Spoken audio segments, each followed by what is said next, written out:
fairly recently, I've lost two friends to suicide. And I told myself I'm not prepared to lose a third. I've come to realize that we're all accountable for improving our culture at Sky and making it a better place to work for everyone. And that's why I've roped in the help of my friends Nick and Leon, who both have personal experience with suicide. Sharing their stories today, they can help us break the stigma. Hello, Nick. Welcome to Sky. As a Movember ambassador, what is the problem we're dealing with? What are the numbers, and why is male suicide so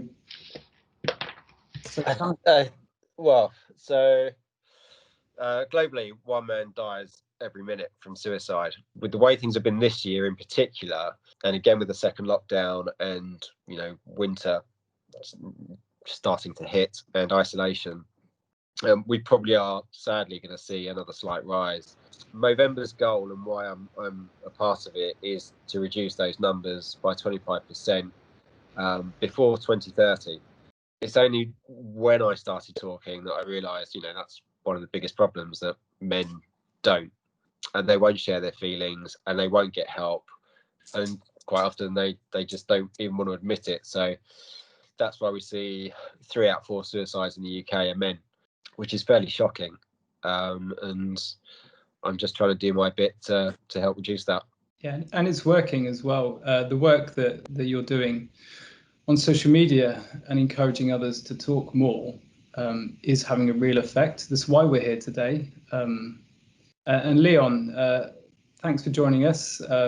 You have a personal story that has helped me understand how people can hide their true feelings behind a mask of confidence. Because from the outside looking in, Leon is, a model. He's confident. He looks outgoing. Again, thanks for having me on and having me talk about this. But yeah, you're right. I mean, I'll try and keep it as short as I can. I mean, I'd kind of been suffering from my early kind of mid to late teens, I'd say, with kind of feelings of depression and stuff. And my first attempt on my life, I'd just turned 21, and back then there wasn't a platform like this, and it wasn't being spoke about in any way, shape or form the way it is now. And my dad back then was very much, he's an Italian, and he was very much like, you're not depressed, you just get on with it, pull your socks up. I wasn't allowed to. I was offered some counselling back then, and nurses, when I was in hospital, spoke about, maybe going on antidepressants, and Dad was firmly against that. And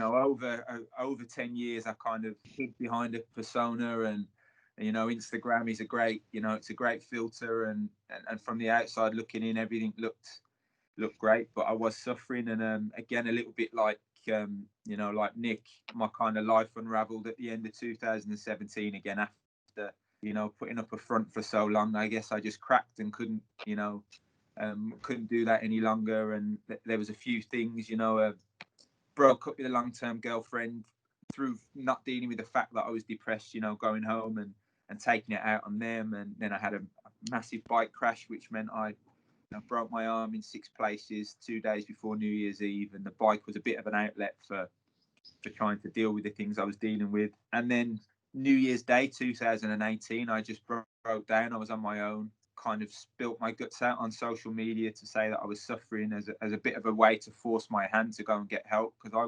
wasn't admitting it fully.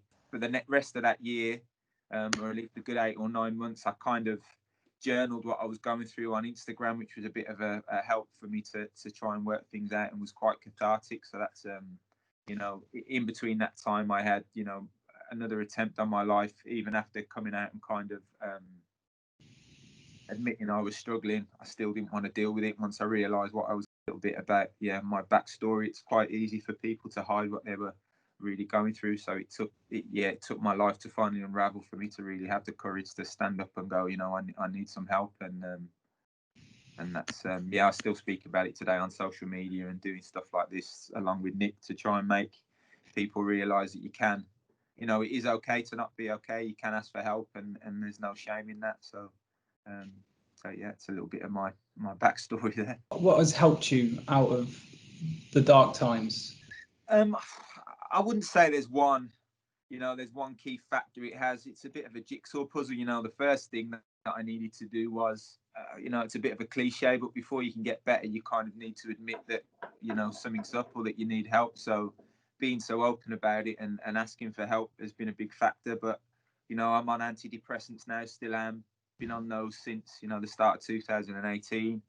Still see a counsellor, and just being open, probably being, if there was one factor, it was just being brutally honest with people. I'm engaged now, I have a new partner in my life, have a dog that popped up on the screen earlier. So, but just being honest with people around me has probably been the most helpful. Working in retail, I'm quite customer facing and I've got colleagues, and for years I would put on a front for 8 hours a day at work and pretend everything was all right, and I'd go back to the partner I was with then and kind of take it out on them, and I don't do that anymore. I've got a great work team around me who understand what I'm going through, and if I'm having a bad day, I'm honest with them, and I'm honest with Jess, my partner at the moment. If I'm struggling, I tell her.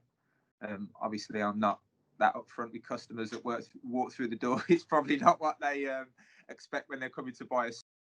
People that need to know, I let them know, and that's probably what's helped me the most, is just being so upfront and open about it, really. And what about you, Nick? What helped you the most during the dark times? Almost identical to Leon, really. I still kept everything to myself, and I still hadn't told anyone, and I still wouldn't talk to anyone. And it really wasn't until Leon posted up that I realised that there's other people going through the same thing. Someone like Leon, and I had the same perception as you. You see this guy on Instagram, and you just think, man, he's got it dialed. And then he went and put all that up on Instagram and Facebook. And I think within a day or two, I just sent him. I still didn't really. I don't think I actually said very much. It was just, thanks for doing that. I'm struggling myself. And then I took the decision, probably, I think it was about 9 months later, to tell my family, my kids, my girlfriend, and my friends what I'd been through and what I'd done. And once I actually did that, I realized almost overnight, just started feeling better about myself. Although I was getting help, and although I was starting to get through, because I was keeping it to myself, there was always this weight on my shoulders. I felt a lot more relaxed.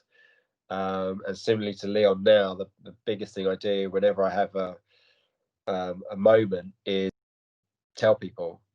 It's people can see why I'm struggling, or they know why I'm struggling, and then they'll offer me help.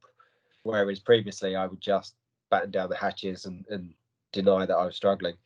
And I think if I didn't ask for help, if I didn't talk, I don't know where I'd be today, really. Leon, again, you've helped others, and how does that make you feel, knowing that your experience can help other people?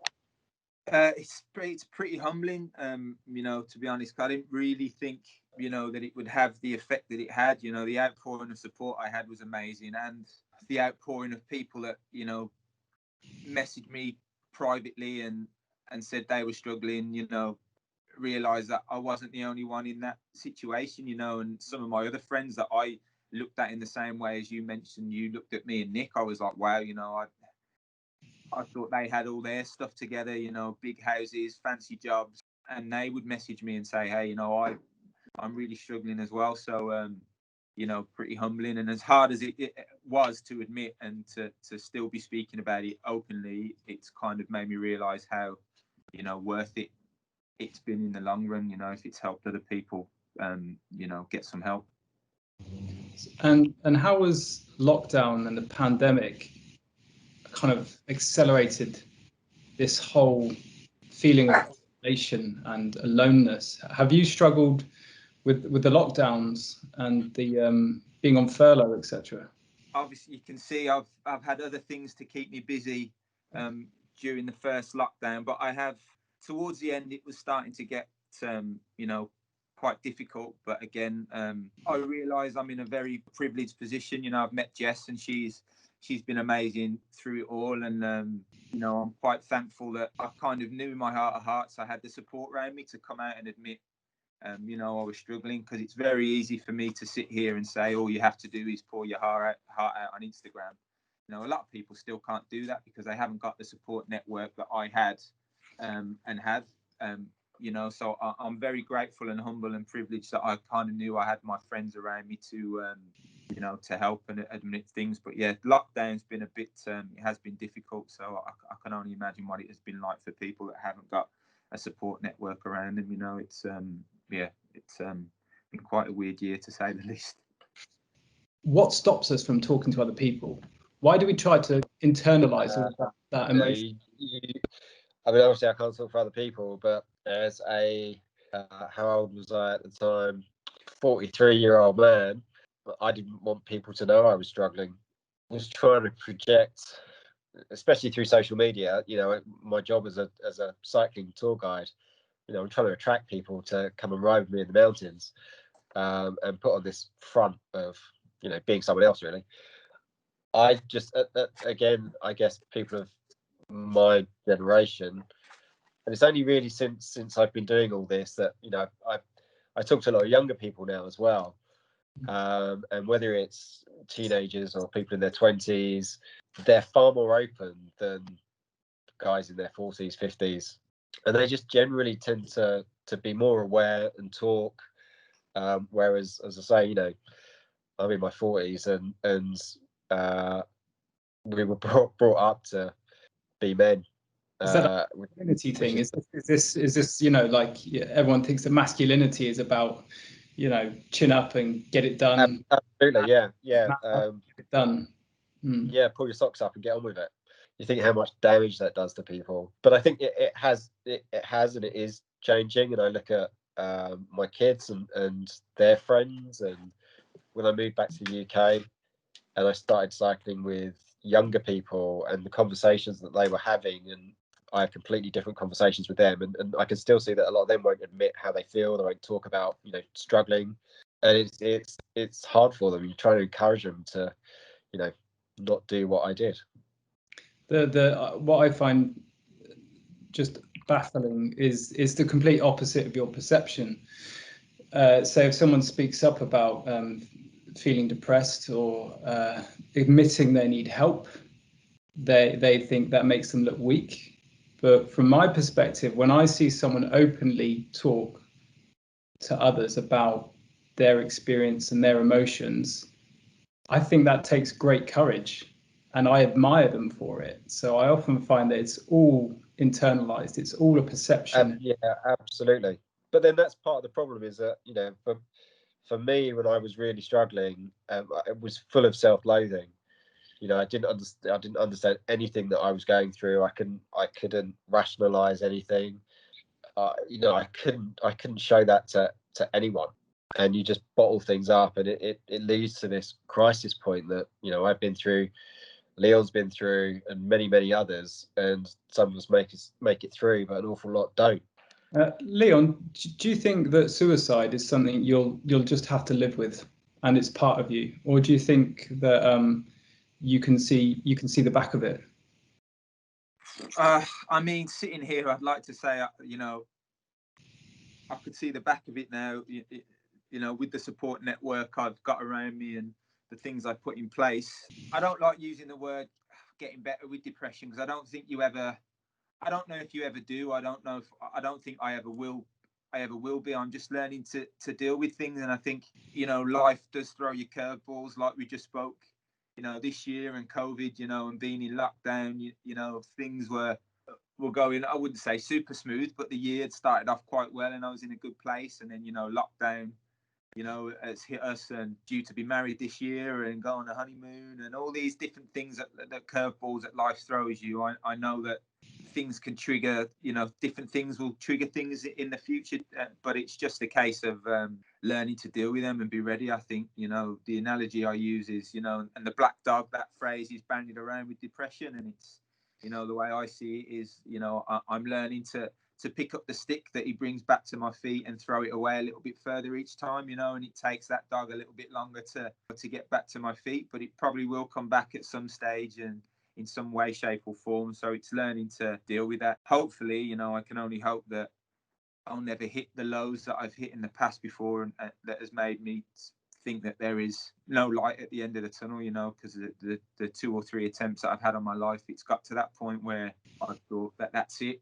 And it's kind of weird. I don't know what Nick's thoughts are, but I've tried to explain it to people in the past, and it wasn't premeditated. It's so weird. When I've got to that point, I've almost just reached the stage and I've just gone, that's it. You know, I haven't thought about it for days on end and gone, right, you know, I'm thinking about ending my life. It's just in 2018, when I tried to take my life, you know, again, I'd come out and admitted I was struggling with depression, and I'd started on the road of, you know, getting counselling and getting put on antidepressants. But I was just stood on the shop floor one day on a Wednesday afternoon, and I just looked out the window and I just said to myself, that's it.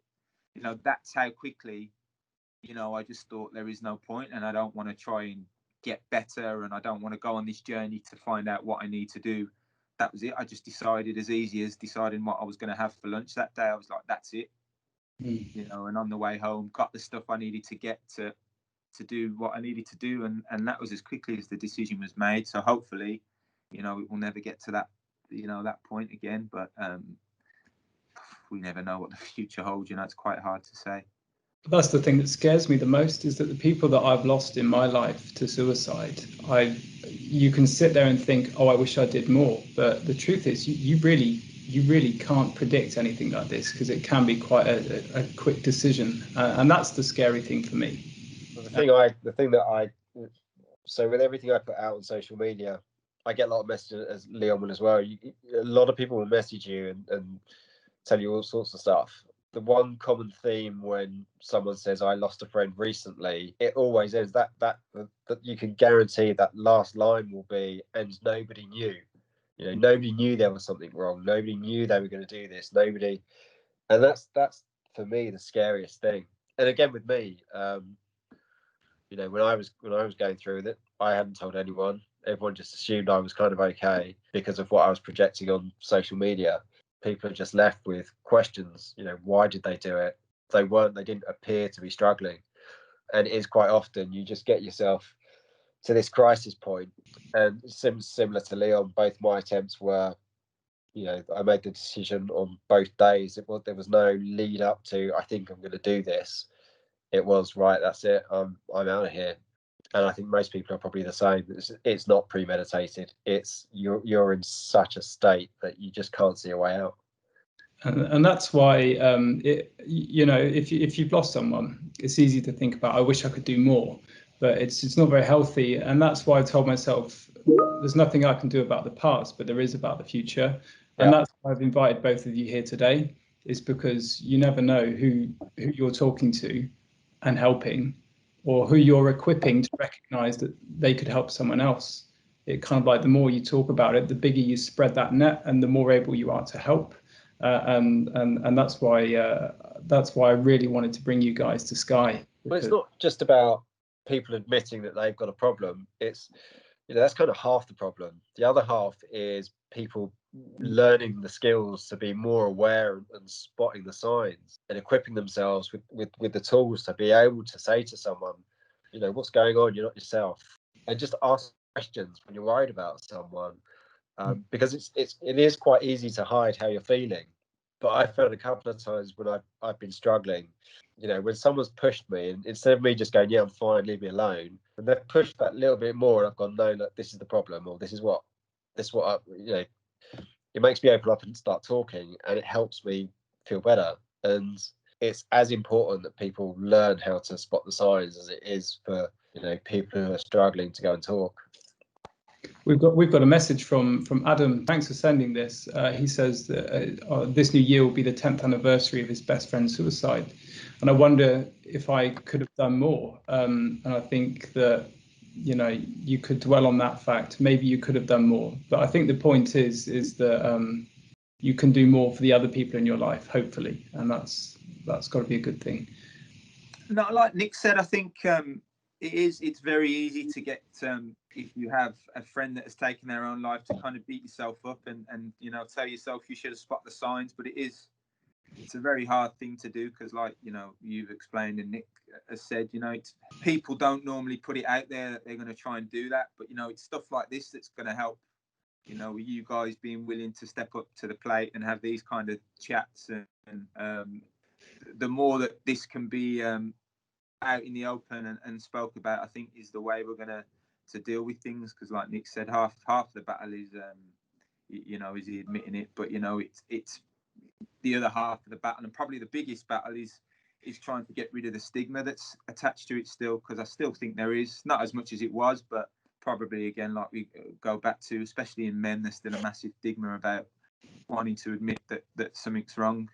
You know, my like I said, my dad was very much against that. You never, you know, you're a proud Italian man, you bottle it up and you just get on with it. And you know, our relationship is 100 times better than it was now after me going through this, and him seeing and realizing that you know, you can open up about your feelings and it's not a bad thing. So the more guys we can get to do that, the better. But as for women as well, the more people feel like they can put it out in the open, the better. You know, it's not just a man thing, but it's for everyone really.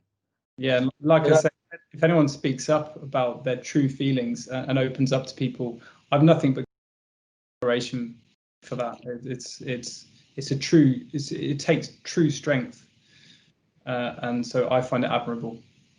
I keep hearing it, you know, we should try and normalize these conversations, which is, yeah, is right, but you know, it should be normal to talk about it. You know, it should be normal to say to your friend, I'm feeling rubbish, or I'm really struggling. Yeah. And that's what, you know, again, from my generation, I would never have heard anyone talk about mental health ever. And it wasn't until a few years ago when I started, you know, doing what I'm doing, that I realized the term mental health even really existed. You know, it should be normal to be able to talk to someone on whatever level, so whether it's professional or personal. I've got a question here from Edward. Best approach if you're worrying about someone and what they could do, what they might do. Do you have anything you could recommend, or do you think that this is best left to you know, the professionals? Checking on them regularly and just, you know, make sure, are you okay, and not just let them sort of fob you off and go, yeah, I'm fine, because that's what we all do. But no, are you really okay? And let them know you're there for them. If you are really worried, then there are a whole raft of services where you can point them in that direction. But yeah, just letting people know you're aware there's something not quite right will quite often help them talk to you. I've got an almost direct example of this, where the work of Nick and Leon on social media inspired me to kind of be more present for the people around me. It was almost instantly that this karma hit me, and that someone reached out to me at a very strange time with a very strange message, and I knew something was up. I didn't hesitate to go and see them, and I wouldn't have done that without. I would have probably just, you know, thought about it a bit longer, and I wouldn't have been as instant. But I think being there for people means really being there for them. Some more questions coming through now. I'd love to get through a few more of these. I've got a question, Gareth. Hello. Hello. First of all, thanks, guys, for talking about this. It's such a difficult subject to talk about so openly, and I think it's really brave of you guys. Leon, I saw your video and I shared that with someone really close to me, and it really opened up a conversation which was really well due, and it gave me a big understanding of mental health and all the issues around it. So thank you for that. In terms of social media, you guys have talked about it, and it's been quite positive for you guys. Do you think there's a flip side to that? Because from my experiences, I've had a few friends, and you know, their lives are this amazing kind of avatar sort of fake life, you know, and I've spotted things, and when I've met them, guys, are you all right? And it'll be female or male, and they're completely miserable. That, you know, it's complete opposite to what is portrayed on social media. Why do you think that is? Is there a pressure to mask those feelings? And I mean, I definitely you know, I definitely feel like, you know, social media has helped me and Nick you know, massively in a way, but there's certainly you know, there's probably more a bad side to social media than a good side. You know, not everybody uses it in a good way, and you know, as Nick said earlier, when you looked at my Instagram, you know, before I was so open about what was going on, it was exactly the same as what you were just saying. You know, I was dancing around on the shop floor, laughing and joking, you know, riding my bike. Life looked great. And admittedly, I did, you know, and I still have. I'm very lucky and I've got a great life. But Instagram is the world's biggest filter. You know, you don't get a lot of people on there putting the crap that they're going through on there. And that, I think we're just, you know, we're socially trained now to and, you know, put your nice holiday on or wherever you are and put the nice side of life on. You know, I don't think you know, people are really that willing to put the rubbish on. And you know, if you look on my Instagram now, there's still a lot of, you know, good things, because my life is filled with good things, and I don't want to, you know, only put the bad on, but I'm willing to let people know when things aren't going so well. And I think you know, that is the trouble with social media. It is a big filter. And I definitely think that how we'd address that, I don't know, but it's easy to get caught up in that, yeah, keeping up with the Jones kind of bit on Instagram and whatever social media you're on, you know. Definitely. No, it's quite good to hear. It's refreshing to hear that there is a positive. People do come in contact with you and saying, you know, I've lost a friend. So that's the positive side, I think, where people, you know, you guys opening up has opened up that conversation. But on the flip side of that, it's like, you know, there's problems when you see certain, it's every 5 minutes or my life's great and this, and then you're like, I don't have to keep posting that, you know. Then you see the excessive behavior, and that's when I've seen the signs. And then I'll just text a friend, you okay? And, you know, we'll have a chat. Actually, no. It's amazing that you did that. Yeah. Yeah. It's strange because I've seen patterns before and I've just spotted them, and there always is. Because it's like you're evening out something. It's like a cry for help, I guess. Mm-hmm. Yeah, it definitely is, you know. And you, like what Nick just said, for you to just reach out to somebody, I can only, and Nick will probably agree with this as well. One of the biggest, you know, things for me was just somebody messaging me, "Are you okay?" You know, when I was struggling, and still now I still get messages from people, you know, "How are you doing? Are you okay?" I can't even stress how much that means to somebody who's struggling. You know, those few words. It doesn't seem like much, but you know, it is. That's quite a big deal. And like I said before, I'm very humble and lucky to know I could do that on social media and be so open, because a lot of people feel like they can only put the good bits on because they won't have the support around them. And I think that's one of the things we need to try and change, is to make sure people do feel like they can speak up without, you know, the trolls coming out and giving them a hard time. You know, there's a lot of horrible people on social media, you know. Yeah, it's so brave to put yourself out there, and I think it benefits a lot of people. So thank you. Thank you. Thanks for joining us. Good to see your face as well. It's been a long time. It's been ages. I'm loving that Tash look. Really? Yeah. Hairdo as well. Right. Would anyone else like to ask a question to the group? We've got questions here about resources. Are there any resources in particular that have helped you? You know, brands like Movember, perhaps.